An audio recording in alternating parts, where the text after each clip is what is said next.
We were just speaking about how Branwell Bronte, the brother of the author of Wuthering Heights, Emily Bronte, where did he get his opium from? Like, how was he able to get addicted to such controlled substances? And where did all that opium come from during an industrial revolution? It came from colonies. As you were mentioning about a lot of pharmaceutical products being manufactured in India, I worked in an Indian pharmaceutical company, which its primary market is the US. So, yeah, even now we are like supplying people with the drugs. Yeah. Yep. I was going to ask, so how did, because I'm again dumb American, if we're taught this in basic world history, it's one lesson worth. When did the British colonize India? Was it already like during this point, this late 1700s, early 1800s? I'm So assuming the so British, because like, sorry, go ahead. I cut you. oh yeah, no, go ahead. Yeah. Actually, I wanted to ask you, in your history textbooks, like how much section was even like allocated to a country like India? Like, I mean, I want to know how many pages was even allocated to a US history book mentioning a country like India. Um was it there in like your middle grade high school history textbooks? Like even this awareness that there is Um, a country that exists called India which has its own history. yeah, definitely world history, which would have been at least high school. I know we had American history in middle school, and it depends on the state that you're into and the curriculum. So, like, Florida is not towards the top of the education, the better education systems in the United States. But yes, we would have learned about it in world history. We probably would have learned, we definitely would have learned about colonization and, and also when we learned about British history and world history about like, all the arms of Britain at the times. But of course, it wasn't enough. It was just a basic knowledge to have you have to get this credit to graduate. I didn't go beyond that, I'm sure, if you're a history major in college, they go over That it would more. be But yeah, it's different. just, I Yeah. kind of glossed over. Yeah. So I don't even remember like how long has it been since the British first came and took over? So the British got it their big, massive Talon like claws into India from the year 1600. Yes, that's when they landed in India in a city called Surat and they set up the East India Company. Now, what started off as a basic trading company under the British Empire called the East India Company, this is what slowly morphed into India being a colony under the British Empire for close to 200 years. So, the Industrial Revolution that we are talking about that happened in Britain in the 1850s, it got its kickstart from the 1780s onward. By then, the British had in politics, in the economy of the country, in its rulership, the British had all of its claws into India as its colony. But then again, we have to understand what is the purpose of even making a country like India into a colony. Because one, proximity is not that good. Like you have to really travel through ship and really travel all the way from England, go entirely through Africa, and then go up a little bit from Africa towards India. Like that's too much effort to put for a colony. Like I would say the journey is not as easy as the transatlantic journey to the US. It's not that easy. It's the journey is not even easy enough to reach northern African countries like Morocco or Algiers. So, what was like the value? What was the equity of India that it was on their radar enough to be a colony? I mean, there are lots of countries which have good natural resources, which have good raw materials, which are mainly agricultural based in countries, like there are a lot of them. And yes, the British went on to like colonize a lot of countries. But the main reason was that India was such a good producer of products that the British could then capitalize on in order to make machine made finished goods. It was machinery which actually kickstarted the entire industrial revolution. Now, how could the British capitalize on the machinery that they were in possession of?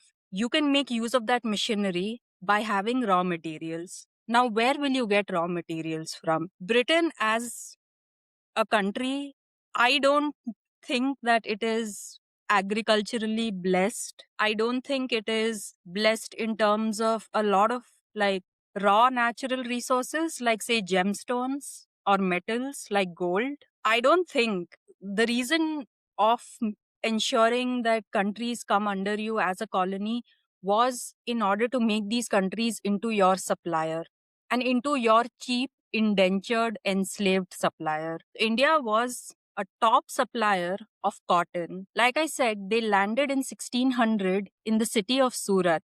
And Surat is India's like national textile city. Like it is recognized for its textiles. So they came here for cotton. They came here for indigo, which produces the blue color, which is prized by the British Empire and by the British monarchy. They came here for jute. Now, jute is something, the gunny sacks, rucksacks, which I used like to put grains and pulses and all of that. Yeah, that came out of jute. So, and on top of that, on top of that, you have the repository of our own monarchs to steal, like the Kohinoor.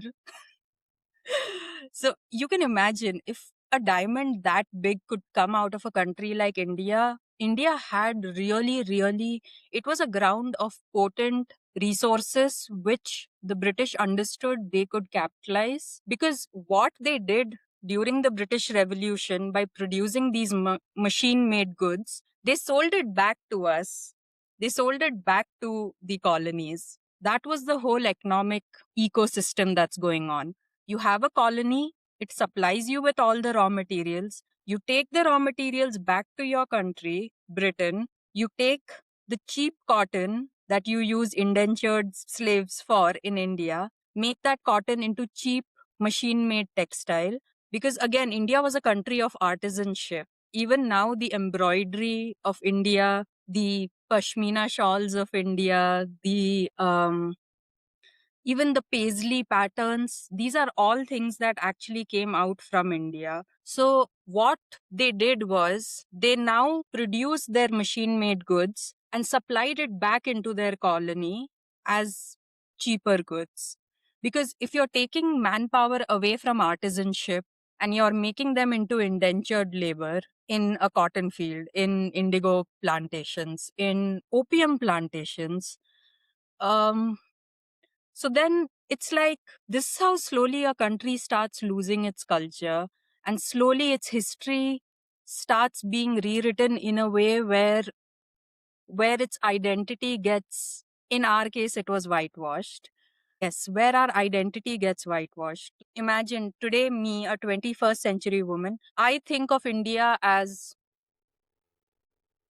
independent for the last 77 years. But history has been rewired into my brain that maybe before the British, I can't even imagine what things were like, and how more than 200 years of being a colony kind of just changed everything. Even the way you were saying the genetic makeup and how genes hold trauma. So I read this study that so India as a population is prone to heart related diseases, things related to cholesterol and high blood pressure. And, apparently our bodies are able to accumulate fat easily.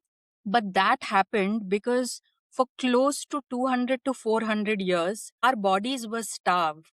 And because our bodies were starved for so long, it changed our DNA makeup, our gene structure in such a way that now, at a time of abundance, our body is not able to handle so much nutrition.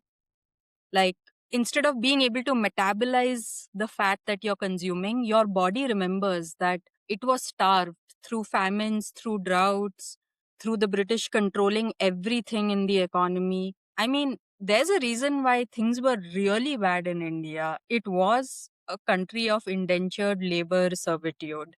And this has been so ingrained in our DNA that now, because we have easy access to food, our body has forgotten how to metabolize food in a rate when it is not at a stage of starvation. So it's so crazy if you think about it, like how ecosystems have been completely changed because of colonization. And I read this another crazy thing, okay, like completely aside, but apparently there's a sea route from somewhere in Africa to the American continent, and there's a trade route over there where apparently black slave ships used to go from Africa to somewhere in the American subcontinent. And because a lot of the slaves who used to get sick, they used to get thrown off, or someone who was disobedient used to get thrown overboard the ship. And because of that, the sharks of this sea route, they have become so used to easily available food that now for the last 400, 500 years, even though slavery and that trade route, that sea route being used for that specific black slave ship purpose, it's not being used anymore. But the sharks still move in that sea route because they are still expecting the same source of food that they had been getting for centuries altogether. So if animals that are so how do I say, the primality and instinct of an animal doesn't change generally. Like there is a reason even now animals don't cook their food. There is something about their internality and externality that is, I think, limited but also driven to a certain particular purpose, and it doesn't deviate from that purpose unless human intervention at such a grand scale can take place where it changes their biochemistry, it changes the ocean's biochemistry. And yeah, that's crazy. So anyway, India was a That's supplier of, crazy. Yeah. I I never know, knew that about the sharks. That's nuts. that is like so nuts. And it, it's really mind boggling to think that that's what it's really mind boggling to think that countries that have such rich histories just remember themselves as being 100-year-old independent nation or a 70-year-old independent nation, or Uh-huh. as if life before the British was just erased altogether. Yeah. And yeah, that's like really really horrible. Yeah. Well, and What then you is were this? saying about the starvation thing and that again the DNA and it transforming y'all's again DNA, whatever, because of the starvation Yeah. and all that. The same thing happened in Ireland because it wasn't just blight from it was also the British and I'm Yeah. not going to get all into it, but The it British wasn't do just this potato everything. famine. The British did this Caused it. into the Yeah. and then that's why Irish people same thing. I mean, have and well, English people have this too because of their diet, but more so with Irish people definitely still have like the same kind of health issues, but it can stem back from because of the generations before that had dealt with the starvation and now their bodies don't know what to do with all this food. Yeah, so it's causes health issues. But yeah, it's crazy. And it's so crazy to me that like, as small as England is, like, just England, right? Or, I mean, we could say, the mainland all the way from Scotland, England, Wales. It's so small compared to India, compared to some of the other countries that they've colonized, that they've invaded and colonized. And it's like this tiny little country having such a stronghold over all of these other countries that were so much bigger, obviously had so many more people. And like, why did India allow this to happen? Again, there were more of them than there were of the Brits. I just, how did it happen? See, firstly, for any third party or any outside party to be able to infiltrate you and to be able to cause division, you should have internal division within yourself. And India was really facing internal divide on a large scale. We had various kingdoms, tiny, tiny, tiny, tiny pieces.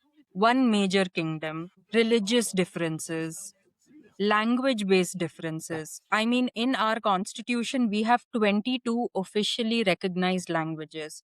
22 and 22 which are officially recognized in the constitution. There are supposed to be thousands of different dialects coming out of these 22 languages. So there was already so much internal divide within the monarchy situation of India in during pre-colonization, that actually coming an outside party coming and infiltrating, it was like we had prepped the grounds for them to do it. And it's like prepping the grounds for your own failure, like setting yourself up for failure, and then someone comes and tells you you're a failure and you believe them. This was like, if I were to paint a picture of why India became a colony, this is the picture. And so, yeah, we were internally rife with so many issues that it was like a ticking time bomb, that someone would come and now start telling you how to operate as a nation because you're not operating as a nation good enough. And that's how it was possible for this entire fiasco of colonization to take place. And by the mid 1800s, when industrial revolution was at its peak in Britain, that was when India had its first war of independence with the British. Like, we were tired of them. Within 100 years, we were really, really tired of them. And we had our first war of independence in 1857, 90 years before our final independence in 1947. So we tried to get rid of them. It's just that we lost. We lost a couple of times. And because of industrial revolution, our weaponry was not at the scale of weaponry that the British were able to use against us, like having gunpowder, having cannons, the kind of artillery that they were able to bring forth, India was not able to match up. Because again, we had never in its ourselves been a colony, been a colonizing nation. Like, we had not gotten into warfare with other countries. So, I mean, of course, there's internal warfare going on, there's civil fights and battles going on all the time within a nation. But yeah, they were internal, they had never really been external. That's the thing. We were divided from within, and we weren't prepared for an enemy. And we weren't prepared for an enemy like the British, which were so completely different from our way of life, our everything, like everything. So that's how the whole thing happened. But imagine, what if we had won that first war of independence in 1857? What if we had kicked the British out by 1857? Maybe they would have lost India as a major, major, major raw material supplier. Who knows how much not having India as a colony since 1857 onwards, I can, like, I'm trying to imagine how much their economy would have been set back by not having India as a colony for the next almost 100 years. I think it would have set back, and it would have been an example as well. I mean, there are a lot of countries that got independence after us. So it was a world movement that was sparked from one nation, and then the entire Commonwealth was like, what the hell is going on, we need independence. But yeah, that's how the whole thing was possible. And Oh. too bad that we didn't win the 1857 war, but okay, like, we still kicked them out and yet managed to retain a large essence of our identity, which is difficult to see in colonized nations. Like, look at the US in itself. And what impact do Native Americans have over their land versus the population of the majority population of the US? So we were lucky in a lot of ways. I would say that even for being a colony, we were like kind of lucky. Wow. And like, there's this article, it's from 2019. It's on BBC in their news section, and it's written by one of their Indian correspondents. It's called How Britain's Opium Trade Impoverished Indians. This is so interesting because we're talking about the opium thing. and the what was it? The Industrial Revolution in Britain around the same time, that they're really, the Britons are forcing the Indians to produce all this opium starting at that time. There's the author of this article interviews this author of this book, called a novel called Sea of Poppies. Village woman Yes, from an opium producing region in India has a vivid encounter with the poppy seed. This is at the time when the novel is set, which I hadn't seen that, but I don't. my So earlier, mom my uh-huh. mom loves that book, Sea of Poppies. It's When by does it take place? In the earlier part of last century? Yeah, it's written by this author called Amitav Ghosh. He's like a Uh-huh. major Indian author, like best-selling kind of a author. And he writes like really, really good pieces of fiction as well. A lot of them drawn from the history of India. And yes, this would be the period between 1800s to early 1900s Okay. when industrial revolution was at its peak in Britain. And yes, this book is like a historical fictionalized version of the opium trade that actually used to happen, and how India was the source of the opium that even went to China.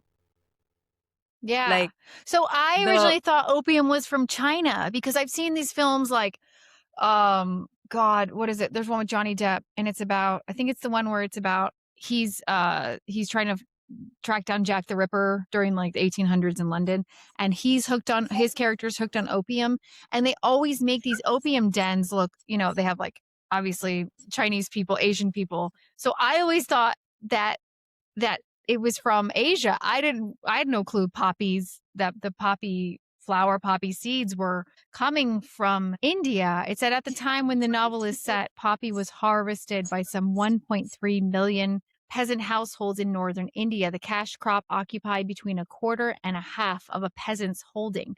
By the end of the 19th century, poppy farming had an impact on the lives of some 10 million people in what is now the states of, I'm going to butcher these names, the states of Uttar Pradesh and, is it Bihar? Bihar? yes, Yeah. Yeah, two opium shout factories out. located on the Ganges River. I'm anthropologically from Uttar Pradesh. Somewhere in my DNA, there's an Ah! opium farmer.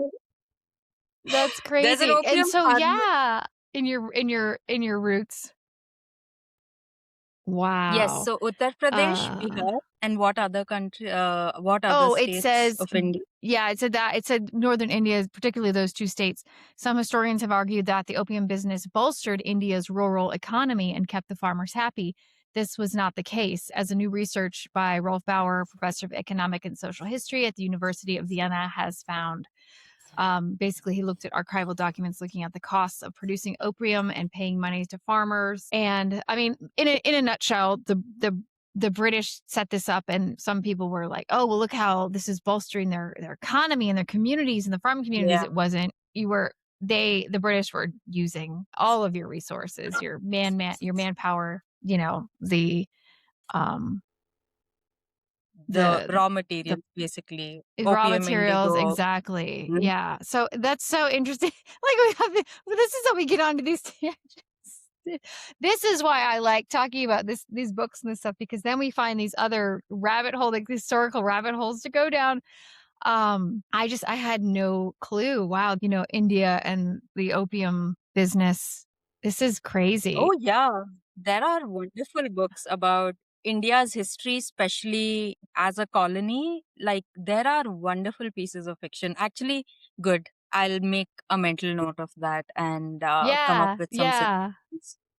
The British, they took the opium from India and they got China hooked onto it. Yes. So you see, the main clause that the British were able to get into India was in controlling its economy. See, you can't come to a country like India, which has seen abundance for centuries altogether, and come and tell them that you guys are losers, you will work under us, we will not pay you. Nobody is going to cooperate. Like you are not going to be able to sink your claws across an entire nation which already knows itself and which has seen abundance, which has seen complex economic systems, complex monarchy, complex political systems, which has its own philosophy and ideology that goes in the BCs. So you can't come to a nation like that and tell them, you guys are losers, you're my slaves, let's hop onto a ship. You can't do that. You'll have to like sink into our systems and make our systems crumble from within and replace it with your systems. So that's how like they were able to say they were able to make a country that in its own sense, like India, was highly developed, even in terms of science and mathematics and all of that larger Indian mythology, history, whatever you want to call it. But yeah, this is how the British managed to do it. They knew how to conquer and divide. Oh, no, Yeah. sorry, divide and conquer. And creating a drug trade that literally had a chokehold on these countries that were how 100 times bigger than England. Like, it's crazy the way they were able to like divide and conquer people who were Yeah. mainly not ready for an enemy. They were not ready for an external enemy.